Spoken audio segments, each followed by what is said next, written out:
Olá, meus caríssimos inscritos, amigos, membros do canal Spook House Assombrades. Tio Spook aqui, todo descabelado, meu cabelo cresceu, tenho que pedir pra Dani passar a tesoura, ela que corta pra mim.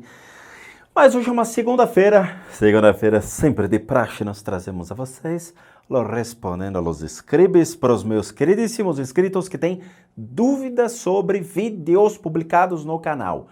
Gente, eu tô gravando esse vídeo, estou aqui em meados de dezembro, antecipando já janeiro. O que veio de e-mail de adolescentes, tio Spook, me ajuda, tem algo aqui comigo, não sei o que é, diz aí. Tio Spook, por favor, preciso rapidamente que você olhe minha foto e diga o que eu tenho. Não, nada disso é feito. Teve um cara, não, esse foi acho que o que ganharia o troféu imprensa aqui do canal, tá? Eu até gostaria de entregar isso para ele porque é sensacional. O cara me mandou um e-mail repleto de dúvidas pessoais, questionamentos sobre a espiritualidade dele, o que você acha disso, o que você acha daquilo. Cara, eu não dou consulta espiritual. Aqui nosso intuito não é esse, isso aqui não é um canal abrasileirado, tá? Porque eu falo entre aspas, porque o brasileiro está muito mal acostumado com esse negócio. Ele acha que só porque encontra uma pessoa que tem mais sensibilidade sobre as coisas, ele sai por aí fazendo perguntas sobre ele, né? É consulta gratuita. Aqui a gente não faz nem consulta, nem gratuita. Aí o que acontece? Eu respondo o e-mail dizendo, cara, eu não analiso questões pessoais. Aí ele fala, tudo bem, então você pode me indicar um centro espírita perto aqui da minha cidade? Central Tio Spook Centro Espírita, não é mesmo? Alô, boa tarde, aqui é Tio Spook Central Espírita, perto de você. O que você precisar, por favor, solicite, que nós vamos indicar realmente um centro espírita perto de você. Era o que faltava agora, né? Perte 1 para Umbanda, 2 para Quimbanda, 3 para Candomblé, 4 Centro Espírita Kardecista. É triste, eu juro. É complicado esse tipo de coisa. Gente, a única coisa que a gente faz aqui são tratamentos para enfermidades físicas, emocionais, mentais, até certo ponto espiritual, quando comprovado que realmente é uma questão de um problema espiritual, e as limpezas de casa. Tio Spook, diz aí o que eu tenho. Não é assim, a gente não faz esse tipo de coisa. Tio Spook, diz o que tem aqui embaixo da minha cama. Não é assim, a gente não faz esse tipo de coisa. É difícil, mas a partir de hoje a gente vai começar a deletar os e-mails. E aí quem vier falar, tio Spook não responde meus e-mails, é porque realmente a sua pergunta é completamente fora do contexto que a gente trabalha aqui no canal, tá? É sério mesmo. São dezenas de e-mails assim, dezenas. Para separar as perguntas do Spook Responde foi um lamúrio, foi muito difícil, muito difícil. Vamos lá, tem um cara aqui que se autodenomina Eterno Bichão. Vai lá, bichão! Olá, Rodrigo, tudo bem? Me chamo Adriano, tenho 22 anos e sou grande fã do seu trabalho. Sempre vou lembrar de você, pois o senhor fez eu crer em Deus. E com certeza é um ser divisor de águas na minha vida, imensamente agradecido. Enfim, eu gostaria de saber o que significa fechar o corpo para quem é da Umbanda. Qual a relação do fechamento de corpo com a quaresma? Funciona mesmo? É a melhor técnica? Melhor técnica? Não se falou de técnica aqui. Muito obrigado, desde já, Deus te abençoe e te proteja. Adriano, fechar o corpo é um conceito brasileiro sobre as coisas, tá? Não existe como você fechar corpos de energia. Não existe como você fechar um corpo de energia. Vamos lá, é assim, o seu corpo é repleto de pontos de energia. Esses pontos de energia estão conectados no seu corpo físico, no emocional, no mental e interligado com a sua espiritualidade. Muito bem, como é que você vai fechar um desses pontos, se eles estão conectados a todos esses sistemas? Você fecha um corpo físico, você vai ter um problema em um órgão. Por quê? Porque a energia não circula naquele órgão. Você vai fechar um ponto relacionado às suas emoções, você vai ter um conflito emocional e físico, porque esses pontos eles se correlacionam. Você vai fechar um ponto que eles acreditam que seja mental, você ferrou, porque você vai afetar o seu emocional e, por consequência, o seu físico. Ou seja, fechar o corpo é um conceito abrasileirado, onde as pessoas que trabalham com conceitos aí mais da nossa terra, não é mesmo? Acreditam que fechar o corpo é um conceito para proteger as pessoas de qualquer tipo de ataque espiritual. Então, estão fazendo coisa para você? Vamos fechar o seu corpo e pedir que essas coisas aconteçam. Isso funciona, assim, se perguntar para mim, a minha opinião, pelo que eu vi dentro de casas de umbanda que eu trabalhei ao longo de 10 anos, mais de centro espírita kardecista e trabalhando com técnicas hoje que vêm das Filipinas, da China, da Índia, que são ligadas exatamente, a corpo de energia, a bioenergia, a leitura do corpo de energia, eu vou lhe falar que isso não existe, tá? Isso não existe. Então, dentro de tudo que eu estudei, eu não acredito em fechamento de corpo, não acredito. E também não acredito que você vai conseguir fechar o seu corpo para impedir qualquer tipo de mal, principalmente as pessoas que se alimentam do mal ou causam a si mesmo o mal. Então o cara bebe, fuma, usa drogas. Eu vou fechar o corpo porque tem gente que quer me fazer o mal. Mas você já faz o mal a você mesmo, quer dizer, você vai se fechar, não é mesmo? Então você vai se colocar para fora e vai fechar o seu corpo. É a mesma coisa que trancar a casa com a chave dentro. Nunca mais você volta, não é mesmo? Então, eu não acredito, tá, Adriano? Desculpa, acho que é uma crendice popular. De novo, eu estou dando a minha opinião pelo que eu vi de amostragem, em observação, em pessoas que diziam fazer esse tipo de coisa e não teve resultados. Ah, mas a minha tia fechou, mas não sei o quê. Desculpa, tá? Assim, eu falo por observação mesmo. E assim, às vezes é a mente da pessoa que é condicionada a acreditar que aquilo funcionou. Então o cara chega pra você e vai falar, ó, vou fechar o teu corpo, joga 3 baforadas de água, dá umas 3 pitadas de cigarro atrás de você e você acredita que aquilo funcionou. Então, de novo, às vezes é muita coisa mais da sua mente sobre agindo dentro do critério da sua espiritualidade, tá? Army Camelizer. É sério, o nome da pessoa aqui é Army Camelizer. Olá, tio Spook. Queria perguntar uma coisa. Quem é que tá acima dos clarividentes? Amo seu canal, beijo de Portugal, Xoxo. Então, essa é uma pergunta meio nada a ver, né, Army? Porque assim, o que está acima dos clarividentes? Eu não sei, a gente está construindo uma torre. As pessoas querem colocar sempre tudo dentro de um processo. Vamos entender certas coisas, tá? Existe uma escolaridade intrínseca àqueles que querem desenvolver a espiritualidade. Então você tem lá suas percepções, suas sensações. Você nasceu se tornando uma pessoa mais sensitiva a certas coisas. Muito bem, isso te coloca sobre alguma ótica de religião? Não. Você simplesmente nasceu assim. Não necessariamente você está atrelado ao espiritismo, a umbanda, quimbanda, candomblé, a qualquer tipo de cultura ou qualquer tipo de religião. Você nasceu com uma certa sensibilidade. O que você pode fazer com isso? Então você vai pegar essa sensibilidade e vai falar, aonde que eu posso direcionar essa sensibilidade? Então você pode ir até um centro espírita kardecista. Então você leva essa sensibilidade para lá.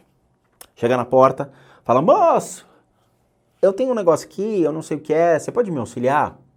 Dentro do conceito da espiritualidade, sendo um centro espírita kardecista, por exemplo, ele vai lhe dar um apoio. Ele vai falar, olha, dentro dos conhecimentos que nós temos aqui, existe um conceito de escolaridade para você se tornar médium dentro desta doutrina. Gostei.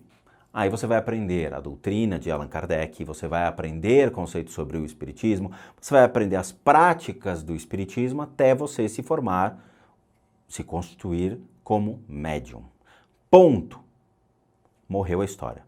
Não existe nada acima, nada abaixo. Você simplesmente fez uma escolaridade para se tornar médium. É a mesma coisa que você fizesse uma faculdade de administração de empresa, chegasse no final e falasse, ok, depois disso vem o quê? Nada, você já se formou em administração de empresas. O que você pode fazer são cursos de especialização, mas você ainda vai continuar sendo um administrador de empresas. Então não existe nada além da mediunidade dentro da doutrina espírita. Agora, se você levar essa sensibilidade para escolas esotéricas, aí você vai aprimorar dentro dessas escolas esotéricas, seja uma Rosa Cruz, uma maçonaria, um martinismo, você vai dedicar essa sensibilidade, aplicá-la dentro daquilo que é ensinado dentro das escolas esotéricas. Aí você pode se transformar num magíster, num mago, no bruxo, no que for que aquela escola esotérica te coloque. Se você for até o Oriente, aí você vai achar templos budistas, você vai achar escolas que são muito importantes, que são escolas de yogis, escolas que realmente podem te ensinar hinduísmo, podem te ensinar budismo, e dentro disso você vai colocar essa sua sensibilidade. Aí você vai se transformar em outras coisas. A clarividência está atrelada às grandes escolas dos mestres hindus, que já utilizavam esse conhecimento. Se você pegar o livro A Terceira Visão, do 13º Dalai Lama, ele te explica como surge a clarividência no conceito budista.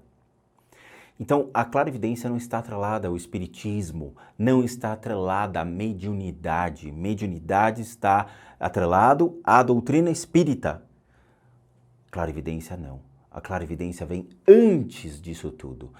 O espiritismo surge na França no século XIX, enquanto o hinduísmo existem manuscritos de 2.500 anos atrás. Isso que a gente está falando do que é documentado, porque existe muito mais antes. Então, assim, tem que tomar muito cuidado com as palavras, tem que tomar muito cuidado aonde você está pisando. Então, preste muita atenção nas coisas que você fala, Armin, e na coisa que as pessoas também falam. Não existe nada acima dos clarividentes, porque os clarividentes são habilidades desenvolvidas por pessoas que já possuem uma sensibilidade desde a sua nascença, direcionadas a uma escola esotérica, uma escola mística dentro do hinduísmo ou dos grandes mestres arhatas, grandes mestres que ensinam o desenvolvimento disso no Oriente. Por favor, tome muito cuidado com os conceitos. Eu sempre me pego nisso, sempre vou bater nessa tecla, porque as pessoas, elas misturam tudo. Tudo. A gente tem que ser muito assertivo nas palavras, porque clarividência não existe dentro do espiritismo, tá? É uma apropriação cultural que foi feita dentro da doutrina espírita, na qual não tem fundamento nenhum a sua utilização, já que advém de uma escola muito mais antiga e deve ser mantida assim. Ana Beatriz Silva.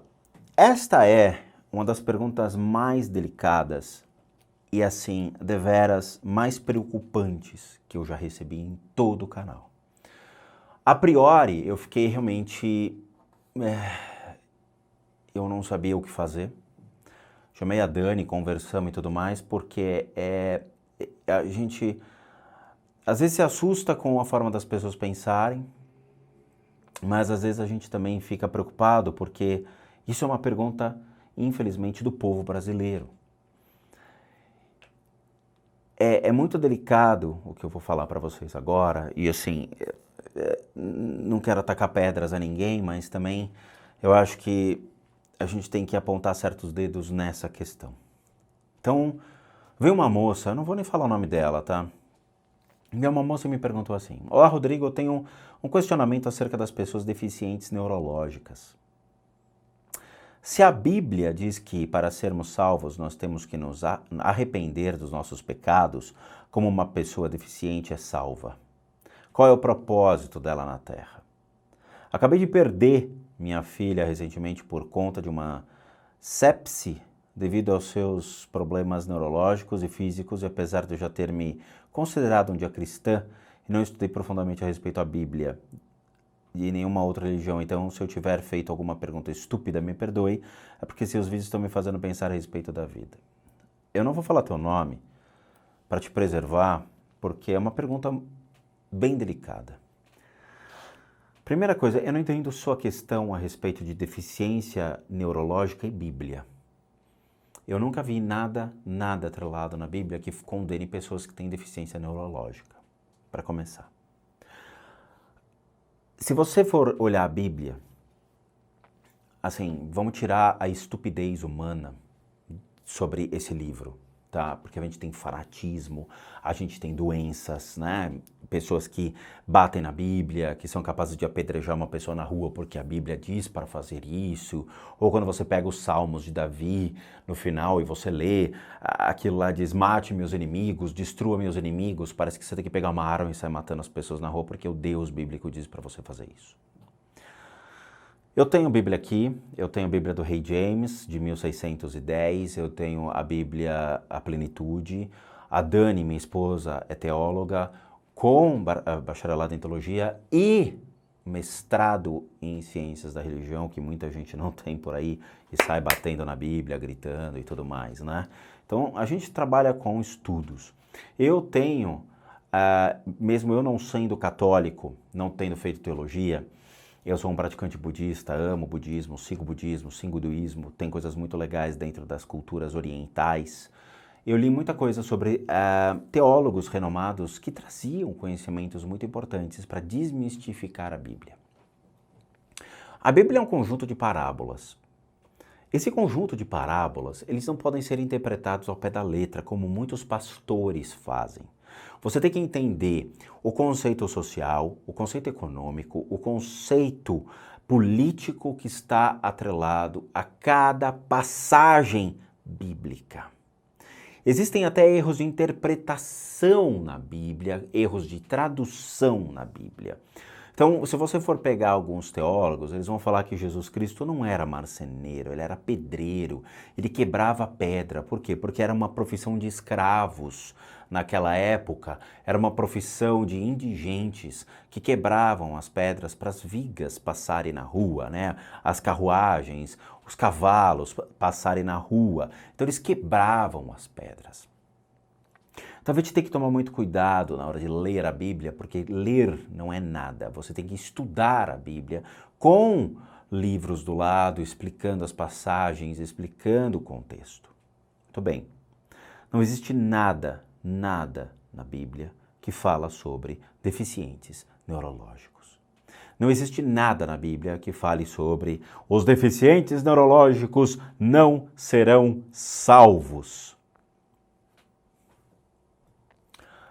O que as pessoas têm que entender é o seguinte: a Bíblia é um livro escrito de homens para homens.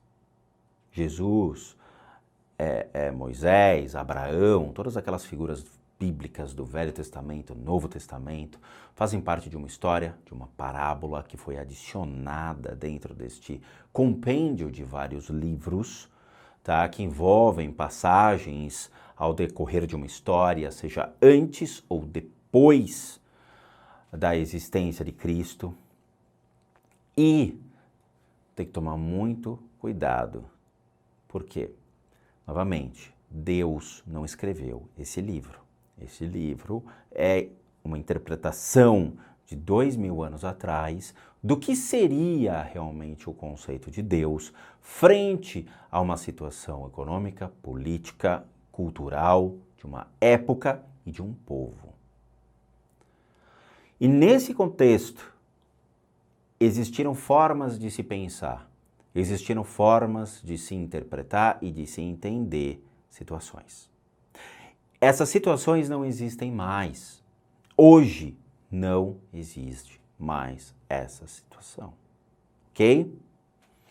Tanto que tem muita gente que utiliza isso daí para condenar outras crenças e tudo mais, que é um absurdo, né? Eu nunca vi, eu não vi, a Bíblia não condena a utilização de iPod, iPad, Coca-Cola, não como hambúrguer, um monte de coisa, né?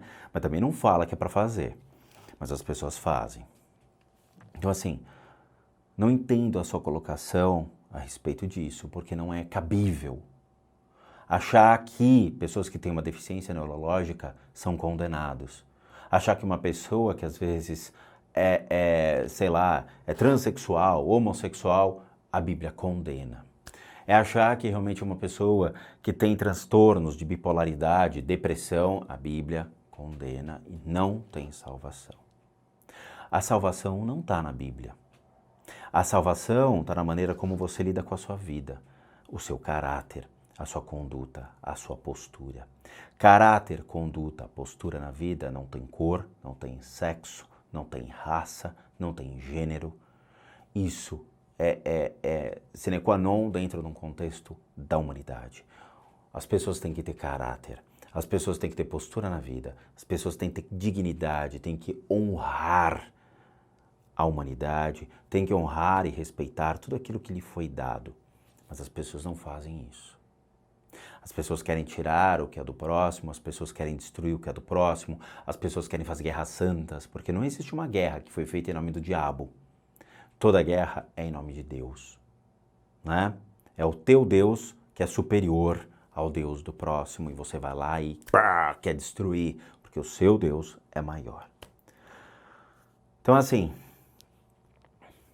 uma pessoa nasce com uma deficiência neurológica por uma questão chamada genética, por uma questão de má formação física, por uma questão de uma má formação dentro do corpo da mulher, na hora de nascer, nasceu com deficiência, ou foi adquirindo, gerando, né, ou desenvolvendo essa deficiência à medida que foi crescendo e se tornando um ser na vida. Isso não tem nada a ver com Deus, isso não tem nada a ver com a Bíblia, isso simplesmente é um problema sério genético, isso é um problema sério biológico, isso é um problema sério da própria natureza humana, que é falha. Falha. Nós nascemos imperfeitos em muitos aspectos, nós nascemos assimétricos, nós nascemos com deficiências, nós nascemos, a minha deficiência aqui, tá? Nós nascemos com sérios problemas de saúde e isso vai surgindo ao longo da nossa existência. A Bíblia não tem que tratar nada sobre isso e não existe nada a respeito disso na Bíblia, tá? Então, por favor, mude a sua forma de pensar, mude a sua atitude, mude o seu comportamento, porque essa sua visão é uma visão completamente errada sobre a existência humana. Eu fico triste quando as pessoas misturam conceitos de espiritualidade, entre aspas, porque essa é uma espiritualidade tão falha, ao ponto de condenar uma pessoa só porque ela tem uma deficiência, ou condenar uma pessoa só porque ela é homossexual, ou transexual, bissexual, ou o que for, ou tem problemas sérios, tem distúrbios sérios. Não, você tem um problema espiritual sério. E isso daí não é só atrelado à Bíblia, mas o Espiritismo também faz isso. Vai falar que é o karma da pessoa. Não, isso é o seu karma. É sempre assim, tá? Essa é uma pergunta muito complicada, é sério. A gente pensou 10 milhões de vezes para entender o contexto e sem elevar o tom ou exacerbação, não é mesmo? Porque não é fácil. Vamos lá. Rejane Edwigs. Boa tarde, Rodrigo. Meu nome é Rejane. Primeiramente, parabéns pelo canal, é maravilhoso. Eu tenho uma dúvida sobre mofo nas casas. Todas as casas que eu moro com meu irmão, no quarto dele sempre tem mofo. Desconfio de obsessores. Será que estou certa? Não, não está. Não tem canos nas paredes do quarto dele. Desde já, obrigado. Rejane, vamos lá. É muito complicado a gente querer colocar a culpa em tudo que acontece na nossa vida para a espiritualidade, tá? A gente trabalha aqui, Rejane, com um fator muito importante que chama-se observação. Da mesma maneira que eu observo imagens, fotos e vídeos que são colocados na internet para que eu possa trazer para vocês o conteúdo, eu tenho que observar a casa das pessoas e dizer o que tem e o que não tem. Existem situações que são de estrutura física. Existem situações da própria umidade do ambiente na qual as pessoas estão. Existem situações que envolvem N fatores, que a gente não pode pré-julgar ou pré-determinar que são espíritos ou obsessores ou energias que estão causando aquilo. Para a gente poder analisar isso, eu tenho que ver o lugar. Na hora que eu vejo o lugar, eu vejo se realmente existe uma energia sobre aquele ambiente. Se existir uma energia sobre aquele ambiente, seja uma energia constituída por formas pensamento ou obsessores, aí eu posso começar uma ideia de que a vibração dessas formas pensamento, a vibração desses obsessores, pode levar, sim, a uma alteração em estrutura. Eu já vi isso acontecer em certas casas, mas também já vi nada influenciando esse tipo de estrutura, sendo simplesmente causado pela umidade que estava sendo feita no ambiente. Então, Jane, não se pode dizer com certeza se são obsessores que estão causando uma estrutura, falhas na estrutura da sua casa. Preste atenção, Nós temos sim que fazer uma análise estrutural, levar especialistas, avaliar o ambiente, ver se realmente é uma questão de umidade do lugar, o solo, sei lá, milhões de fatores que podem influenciar essa estrutura da sua casa. E aí só profissionais podem avaliar. Se, mediante a isso, o cara falar não tem nada que justifique isso, vai ter que levar um profissional da área da espiritualidade, certificado, sempre peçam saber o certificado dessas pessoas, a procedência dessas pessoas, tá? Sempre, verifiquem mesmo quem é esse profissional, sabe? Porque tem muita gente aí que não tem certificados, tem muita gente aí que vive de achômetros e que podem prejudicar ainda mais a vida de vocês. Então, procure sempre pessoas qualificadas, certificadas, para daí sim eles olharem e falarem, realmente tem sim uma energia, se justifica por isso, isso, isso. Na hora que bater e você falar, agora entendi da onde vem, beleza. Se você ainda ficar com dúvida, fique com o pé atrás, tá? Tem muita gente ruim em muitas profissões. Luiz Eduardo, olá, Spruques! De vez em quando aparece para mim no YouTube sobre cirurgias espirituais. Dr. Fritz, é real?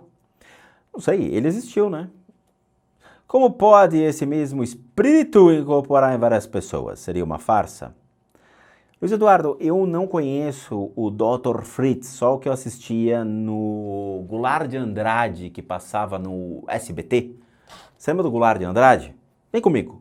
Ele falava assim, o Goulart de Andrade é que fazia essas investidas sempre em lugares inóspitos, ele visitava manicômio, ele era legal, ele fazia um lado B do jornalismo, mas ele era um cara muito, muito assim, bom dentro das pesquisas que ele fazia. E uma vez acho que ele foi a um centro espírita clandestino, tá? Eu vou explicar o termo clandestino em centro espírita.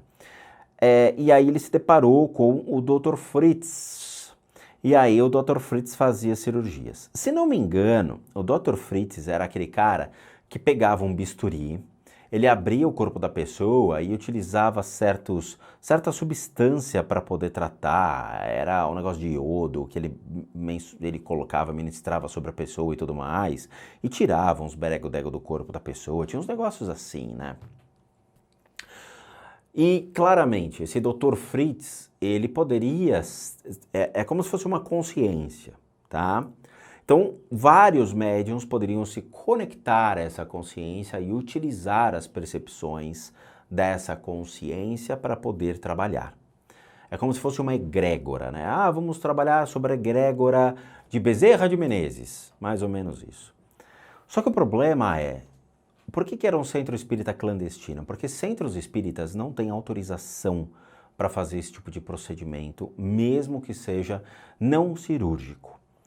Tratamentos espirituais nesta magnitude é muito complicado centros espíritas atuarem.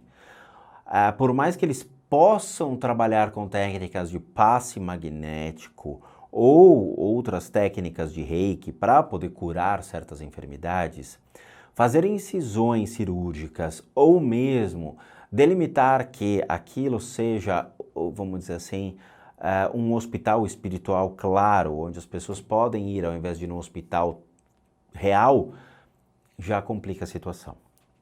Então, muitos centros espíritas, eles trabalhavam de noite. O Goulart de Andrade, ele ia, filmava, mas demonstrava que aquele centro espírita não tinha, às vezes, alvará da prefeitura para trabalhar, não tinha condições para poder, higiene para poder tratar aquelas pessoas. E sim, tinham incisões que o cara fazia com um bisturi, ele abria o corpo da pessoa ali e fazia esse tipo de procedimento, tá? Eu lembro de ter visto cenas assim, eram violentas, eram cenas chocantes na época, mas... fazer o quê? Era a crença das pessoas, elas acreditavam piamente que aquilo poderia curá-las e buscavam o auxílio do Dr. Fritz e outros doutores espirituais para poder fazer esses tratamentos, tá? Pelo que eu lembro, era assim que funcionava. Jogava iodo, eles tinham uma substância preta ali que jogavam sobre a pessoa para ajudar na cura e tudo mais. Eu não lembro, honestamente, se as pessoas tinham realmente a cura das suas enfermidades. Mesmo elas tendo cura de suas enfermidades, as condições que eram feitos os tratamentos e a aplicabilidade disso não eram ambientes propícios para esse tipo de coisa, com incisões, com aberturas das suas feridas e tudo mais. Então precisa tomar muitíssimo cuidado com esse tipo de coisa, tá? Eu não posso julgar se era verdadeiro ou falso, mas eu posso dizer que esse tipo de coisa não é legal, ele é muito condenável pela medicina hoje, tá? Por mais que a medicina e a espiritualidade estão começando a se comunicar e aprendendo a conviver juntos, a gente tem que tomar muito cuidado dentro de como colocar esse tipo de conceito para as pessoas, não sobressair sobre a medicina tradicional, mas complementando ela, mas de maneira saudável e sem incisões sobre as pessoas. Porque procedimentos cirúrgicos com incisão, isso só médicos têm autoridade para poder fazer. Fernando Horta, meu paciente, vamos lá. Salve, Rodrigo. Eu tenho uma dúvida que, de certa forma, entra na minha área de tratamento. Com a experiência, trabalho e os estudos, eu sempre considerei que o corpo é um conjunto físico, mental, emocional e energético. Muitas vezes, através do tratamento da osteopatia, ajustamos um desajuste articular, como uma vértebra, e sentimos uma normalização da temperatura até a parte muscular beira a simetria após o ajuste. Pensando que um problema em uma dessas áreas vai influenciar de alguma forma a outra parte, seja o medo de uma lesão, junto com o mecanismo da dor, a limitação do movimento e a diferença do fluxo de energia que flui no local, em alguns casos as pessoas vivem utilizando remédios sem necessidade para certas situações, mas isso vai apenas trabalhar em cima da dor, fazendo uma iniciação. Mas se o problema é estrutural, não vai tratar a causa, e sim a consequência, existe chance de trabalhar em cima. Por favor, qual que é a pergunta? Cadê a pergunta? A chance de você... barreira...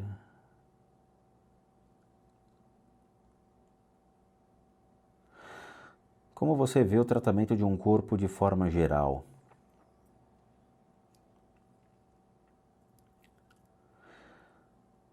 Eu estou no pensamento certo, eu devo tentar... você escreveu de uma maneira, Fernando, que não dá para entender nada, cara. Você não colocou ponto, você não colocou respiro.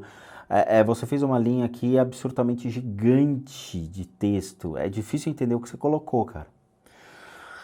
A chance de curar e trabalhar em cima disso, uma vez me recordo bem, a técnica que utilizou para me tratar também auxilia em fortalecer a autocura, libertando todas as barreiras que limitam para poder gerar uma solução para um problema completamente diferente de um remédio, pois a técnica foca a causa do problema e não somente na consequência, creio eu. Qual a sua opinião? Como você vê o tratamento de corpo de forma geral? Vamos lá, eu vou tentar te mostrar. Fernando, peraí. Existem milhões de maneiras de se ver um tratamento para qualquer tipo de enfermidade. Você pode se basear em princípios da acupuntura, você pode se basear em princípios da medicina tradicional tibetana, você pode se basear em princípios de bioenergia, Qigong, você pode utilizar-se milhões de conceitos sobre o que é curar uma pessoa. Você pode utilizar cristais, mãos de luz, tuiná, moncho bastão, florais, tem milhões de técnicas que se adaptam à necessidade de uma pessoa, mas principalmente à maneira como a pessoa quer ser curada. Curiosamente é isso, tá? Tem gente que prefere floral, tem gente que utiliza cromoterapia, tem gente que utiliza reiki, tem gente que gosta de outras técnicas, mindful healing, theta healing, um monte de coisa, tá? A questão é, qual é a maior e melhor técnica eficiente? É aquela que consegue reduzir a força de uma doença. Só que é o seguinte, o corpo, como você colocou, ele se autocura, ele se autorregenera. É fato, é verdade. Nós temos um princípio de autocura muito importante, que por observação as pessoas percebem que quando você tem a regeneração de um corte que você faz na sua pele, seja de qualquer maneira você se corta, ele tende a se reconstituir, com remédio ou mesmo sem remédio. Com remédio, obviamente, é muito mais rápido, sem remédio depende muito do teu corpo, da cicatrização do seu corpo. Existem pessoas que cicatrizam muito mais rápido, outras pessoas que cicatrizam muito mais lento. Ok. Quando a gente parte então para os princípios orientais de tratamento, dentro do Oriente existem milhões de tipos de maneiras diferentes de se ver uma doença. Eu posso ver uma doença como um problema espiritual, eu posso ver uma doença como um problema kármico, eu posso ver uma doença como um problema genético. Eu posso ver uma doença como simples acaso que aconteceu com você. Todas essas formas de interpretação de uma doença podem ser tratadas. Só que não é uma única escola que ensina isso. Então, quando você vai aprender acupuntura, as técnicas de acupuntura trabalham com pontos de energia. Esses pontos de energia, eles são extremamente importantes, porque além de trabalhar grandes órgãos, eles também trabalham constantemente os caminhos da energia. Esses caminhos da energia alimentam o corpo físico e todo o corpo espiritual. Muito bem.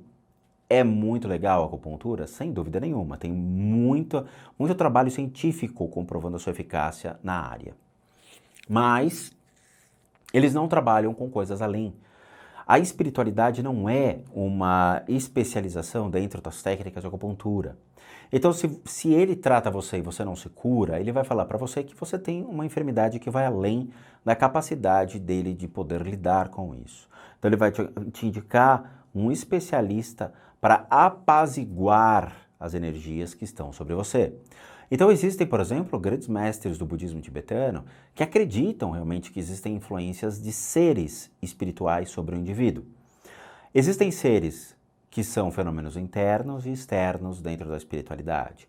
Então doenças podem ser causadas por nós mesmos, pela nossa ignorância, nossa raiva, nosso orgulho, nossa inveja, nossos desejos, outros fatores que nos levam a nos tornar sempre doentes. Ou mudamos a nossa vibração interna, melhorando cada vez mais a nossa percepção de quem nós somos, ou nós estamos fadados sempre a sofrer por nossos problemas emocionais e mentais que destroem o nosso corpo físico. Na questão do que é externo, aí nós lidamos sim com fatores espirituais. Existem fatores espirituais dentro de milhões de, vamos dizer assim, religiões, culturas e ensinamentos diferentes. Então existem escolas que vão dizer para você que você tem um obsessor grudado atrás de você. Mas existem outras escolas que vão partir do princípio de que a sua doença é causada por outros seres. Esses outros seres, eles advêm de escolas esotéricas antigas, de escolas místicas antigas do Oriente. E existem técnicas para apaziguar tais seres e fazer com que eles se desapeguem de você, ou mesmo pare de afligir e gerar doenças sobre você. E aí é que cabe realmente ao terapeuta, que utiliza todas essas técnicas, fazer a devida mensuração. O que é que está acontecendo contigo?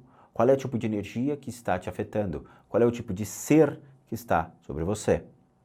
Não adianta a gente trabalhar com princípios, entre aspas, de pai de santismo.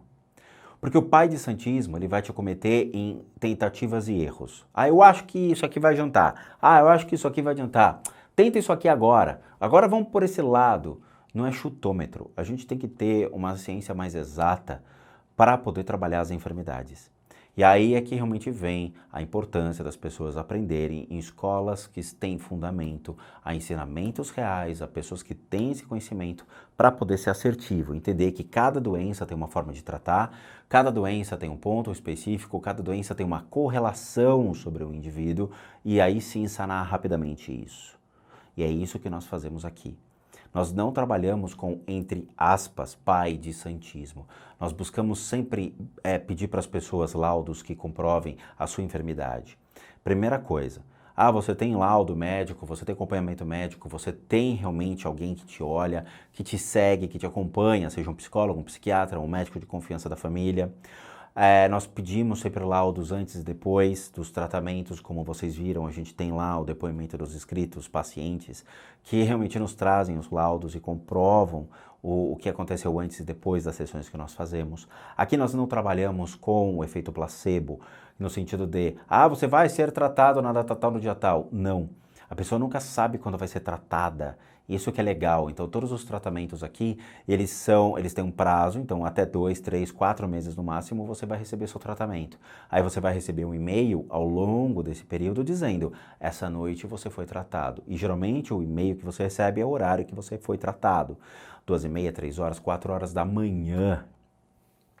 a gente pega a pessoa dormindo, então facilita o processo de tratamento. Então a coisa é séria, a gente trabalha realmente com fatores extremamente sérios. A pessoa não sabe quando vai ser tratada, ela recebe o e-mail no dia seguinte dizendo o que foi feito, como foi feito, tem tudo lá. Então assim, por isso que eu falo, a doença no Oriente, ela é vista com outro olhar do que a doença que nós temos hoje. A utilização de remédios, a gente, por exemplo, nós nunca, eu vou deixar um nunca bem claro aqui, falamos para as pessoas pararem de tomar remédio. Eu vou repetir, nós, do Spook Houses, eu, Rodrigo, nunca peço para as pessoas deixarem de tomar remédio. Antes que as pessoas saiam por aí propagando coisas que não foram feitas, não saíram da minha boca, eu vou deixar bem claro. A gente sempre faz todos os tratamentos com acompanhamento médico, mantendo as diretrizes que os médicos solicitam. Então o médico fala para a pessoa, tem que tomar o remédio? Nós falamos, tem que tomar o remédio. Aqui a gente sempre vai acompanhar a medicina ao lado. Nós nunca estamos sobre a medicina, nós complementamos a medicina. É de suma importância a utilização de remédios para os tratamentos, é sério, ok? Gente, é isso, já deu mais de 40 minutos aqui de vídeo, tá? As outras perguntas são muito grandes, então vai ficar um vídeo muito extenso se eu começar a respondê-las aqui neste episódio. De novo, galera, é sério, presta atenção naquilo que eu falo. E cansa a redundância. Nós não fazemos consultas espirituais, nós não jogamos tarô para as pessoas, nós não fazemos o que as pessoas estão acomodadas a receber. Nós fazemos aqui tratamentos sérios com base no Oriente, com certificados nacionais e internacionais para tratamentos de enfermidades físicas, emocionais, mentais, espirituais e até outros tipos que as pessoas solicitam, como questões financeiras, a qual eu já descrevi, tratamentos desse tipo e como ganham a eficácia, como realmente eles dão certo, e deveras espiritual para retirada de todo tipo de qualquer energia que está sobre o indivíduo. Não adianta me mandar e-mail com relatos pessoais porque eles são ignorados. Não adianta me mandar dizendo, tem algo aqui, me diz o que é, tem algo aqui, me fala o que eu tenho, não sei o que, vão ser ignorados. A gente quer que as pessoas que tenham enfermidades e problemas sérios, aí sim, venham nos procurar pelo limpeza-de-casas@gmail.com. Esse é o único e-mail para atendimentos, é limpeza com Z de casas@gmail.com. O meu e-mail Casas Assombradas é empresarial, é voltado só para parcerias, para negócios, para business e não para atendimentos. Tá, gente? Por favor. E o Spook Responde é para dúvidas de vídeos, de filmes. Tem muita gente encaminhando solicitação de tratamento para o Spook Responde. Gente, eu não sei qual é a dificuldade de vocês, é sério, eu não sei qual é a dificuldade, as coisas são claras. Tratamentos é limpeza de casas@gmail.com, o Casas Assombradas é empresarial e o Spook Responde dúvidas de vídeos. Eu não sei, eu acho que eu vou começar a deletar esses e-mails porque as pessoas não estão entendendo, mas sério, tá? Outro ponto importante, as pessoas que querem ajudar o canal para que a gente possa continuar o nosso trabalho aqui na plataforma, elas têm duas maneiras para ajudar. Uma delas é pelo Seja Membro, que você clica aqui no Seja Membro e você doa R$8 por mês. Esses R$8 ajudam a gente a continuar aqui firme e forte na plataforma. E pelo sistema PayPal, na qual também tem aqui embaixo o link direitinho de tudo como fazer. E aí você doa a quantia que você quiser, tá? Também isso ajuda e muito a gente aqui. Além disso, nós temos a nossa loja casasassombradas.com.br com coisas muito legais que eu trago do Nepal. A gente tem distribuidores de produtos esotéricos, coisa muito legal que eu acabo trazendo mesmo. Às vezes eu trago para mim ou para Dani, de acordo com as nossas crenças do budismo. E aí, o que eu acho que vale a pena revender ou que vale a pena colocar na loja, eu coloco à disposição de vocês, tá bom? Então é isso. Muito obrigado a todos vocês que aguentaram até agora o vídeo. Eu vou fazer a continuação dessa parte aqui com mais e mais perguntas que eu já separei. E como eu sempre digo, bons sustos a todos nós.